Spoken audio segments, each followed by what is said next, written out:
बिस्मिल्लाहिर्रहमानिर्रहीम। डीएलडी के आज के इस वीडियो लेक्चर में हम के मैप 3 एंड 4 वेरिएबल का देखेंगे कि एसओपी के अकॉर्डिंग हमारे पास किस तरीके से उसका क्वेश्चन आएगा कि पेपर के अंदर और हम उसको कैसे सॉल्व कर सकते हैं। यानी एसओपी अगर आ जाती है के मैप की तो उसको कैसे सॉल्व करेंगे। 3 और 4 वेरिएबल आज हम डिस्कस करते हैं। 3 वेरिएबल जो के मैप है उसके अंदर एसओपी का जो है उसके अंदर सबसे पहले हमारे पास याद रखिएगा, जब भी हमने क्वेश्चन आना है कोई भी पेपर के अंदर तो हमारे पास कोई भी हमारे पास जो क्वेश्चन है उसके अंदर जब हमारे पास वेरिएबल से पहले या हमारे पास सिग्मा का हमारे पास साइन आता है तो वो हमारे पास एसओपी के अकॉर्डिंग आता है। एसओपी जब भी आपके माइंड में आएगा तो इट मीन्स आप कह सकते हैं कि आपने जब भी किसी भी के मैप के अंदर आपने पुट करना है कोई भी वैल्यू को तो वो हमारे पास 1 की वैल्यू को होगा। अगर हमारे पास जो दूसरी वैल्यू हो रह जाती हैं या दूसरे सेल्स रह जाते हैं तो वो हमारे पास 0 के इक्वल आ जाएंगे।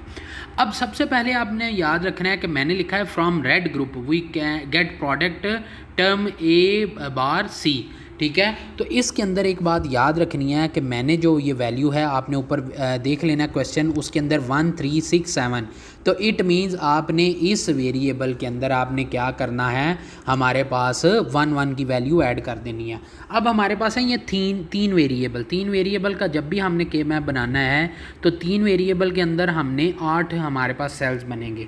अब 8 सेल्स की जो नंबरिंग है वो मैंने आपको 0 1 2 3 के अकॉर्डिंग आपको बता दी थी प्रीवियस लेक्चर्स में। इसके अंदर जैसे ही हमारे आएगा तो उसी के अकॉर्डिंग हमने ग्रे कोड के अकॉर्डिंग इसको देख लेना है।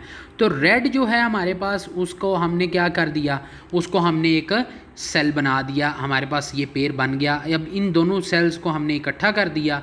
अब इन दोनों को जब इकट्ठा करेंगे तो हमारे पास इसका जो आंसर आएगा वो हमारे पास ए बार सी आएगा। कैसे कि हमारे पास जो ऊपर आपने वैल्यू देख लेनी है, आपने वैल्यू कैसे देख लेनी है, ग्रे कोड के ऊपर देखें 0 1 और 1 1।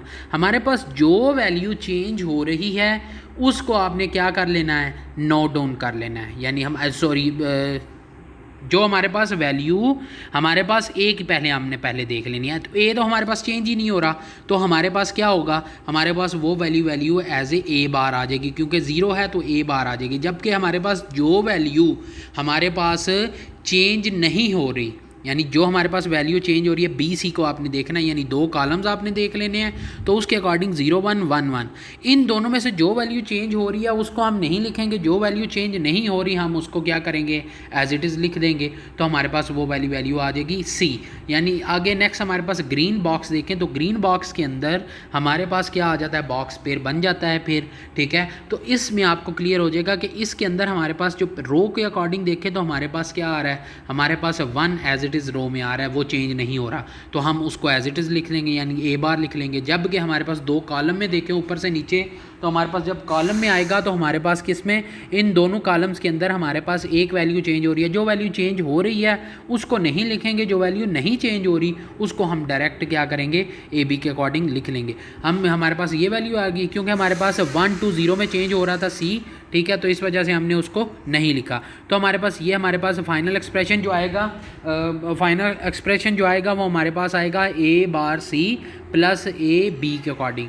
यानी कि हमारे पास अगर के मैप के अंदर 3 वेरिएबल आ जाते हैं तो मैं दोबारा एक आपको रिपीट कर देता हूँ कि 3 वेरिएबल का अगर हमारे पास बॉक्स आ जाए तो सबसे पहले हमने 3 वेरिएबल के अकॉर्डिंग 8 बॉक्स बना लेनी, 8 सेल वाला बॉक्स के मैप बना लेना है। उसके अकॉर्डिंग हमने उसको नंबरिंग दे देनी है। नंबरिंग जब दे देंगे तो हमारे पास इसके बाद हमने इनके क्वेश्चन के अंदर से 1 3 6 7 के अकॉर्डिंग इसकी नंबरिंग दे देनी है। यानी जहाँ जहाँ पे हमारे पास मिन टर्म्स आती है एसओपी के अकॉर्डिंग वहाँ पे हमने 1 1 लिख देना। 1 1 लिख दिया उसके बाद हमने इसके पेयर बना लिया तो ये हमारे पास सोल्यूशन निकलेगा। और इसको सॉल्व हम कैसे कर सकते हैं, जो हमारे पास वैल्यू चेंज हो रही है उसको नहीं लिखना।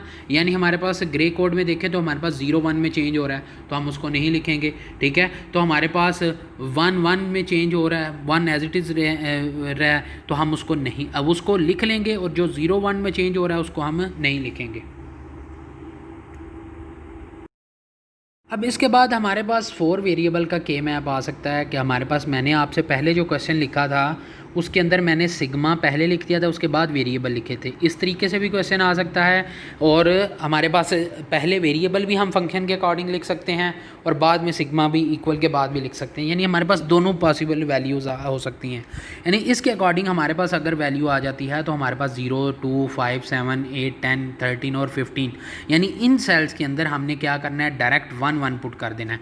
और जहाँ पे ये इनके अंदर तो हमने 1 1 पुट कर देना है, जो हमारे पास नहीं है हमने उन पे क्या कर देना है, 0 0 पुट कर देना है। अब सबसे पहले देखें तो हमारे पास लिखा हुआ है from red group we get product term QS। अब QS हम कैसे करेंगे, तो आपका रेड का देखें तो हमारे पास जितने भी पॉसिबल, हमारे पास मैंने कहा था 2, 4, 8, 16, 32, इस तरीके से अगर हमारे पास जितने भी हमारे पास बॉक्सेस बने हैं उनके अंदर सबसे बड़ा जो हमारे पास बॉक्स बनेगा वो हम बना लेंगे, सबसे बड़ा जो पेयर बनेगा वो हम बना लेंगे। ठीक है, तो हमारे पास क्या बना, हमारे पास 5, 7, 13 और 15 वाला सेल जो है वो उसका बॉक्स बन गया। तो हम उसको जब बॉक्स बना लेंगे उसका हम मिन टर्म बनाते हैं तो हमारे पास जो वैल्यू आएगी वो हमारे पास QS आएगी। लेकिन हमारे पास कॉर्नर्स पे 1 1 आ गया, तो मैंने आपको बताया था कॉर्नर्स पे जब भी 1 आएगा तो उसका भी पेयर बना लेना है। तो उसकी जो हमारे पास आएगी वो हमारे पास Q बार S बार के अकॉर्डिंग आएगी, यानी हमारे पास जो वैल्यू आती है एट दी एंड वो हमारे पास QS प्लस Q बार S बार आ जाता है। यानी हमारे पास ये 4 वेरिएबल का मिन टर्म्स है। अब इसके अंदर हम सोल्यूशन को कैसे फाइंड कर सकते हैं कि हमारे पास इस तरीके से हमारे पास आता है कि जो रेड बॉक्स वाला देखें उसमें 2 रोज़ आपने देखनी है, 0 1 और 1 1। इसके अंदर 0 1 में चेंज हो रहा है तो वो हम नहीं लिखेंगे, जो हमारे पास 1 1 एज इट इज़ है वो हम लिख लेंगे।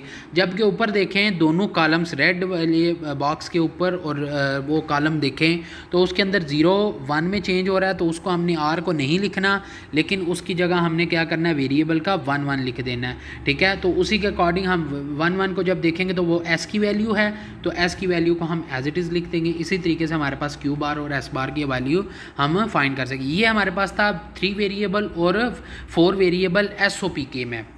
आज का लेक्चर हमारा यहाँ पे कंप्लीट होता है। अगर किसी को कोई कन्फ्यूजन है तो मुझे नीचे कमेंट में मुझे बता दे ताकि इसको मैं कवर करवा दूँ, क्योंकि ये के मैप जब हम सॉल्व करते हैं वाइट बोर्ड के ऊपर तो उसमें काफ़ी सारी हमारे पास और भी प्रॉब्लम्स आती हैं जिनको हम कवर करवा सकते हैं। तो अगर किसी के स्टूडेंट को कोई कन्फ्यूजन हुई तो मेरे से डायरेक्ट रब्ता कर सकते हैं। अगर आपको मेरा लेक्चर पसंद आया है तो गेट एंड स्प्रेड नॉलेज के चैनल को आप सब्सक्राइब कर सकते हैं और बेल आइकन के बटन को प्रेस कर दें ताकि आपको रेगुलर अपडेट्स आती रहें। Thank you.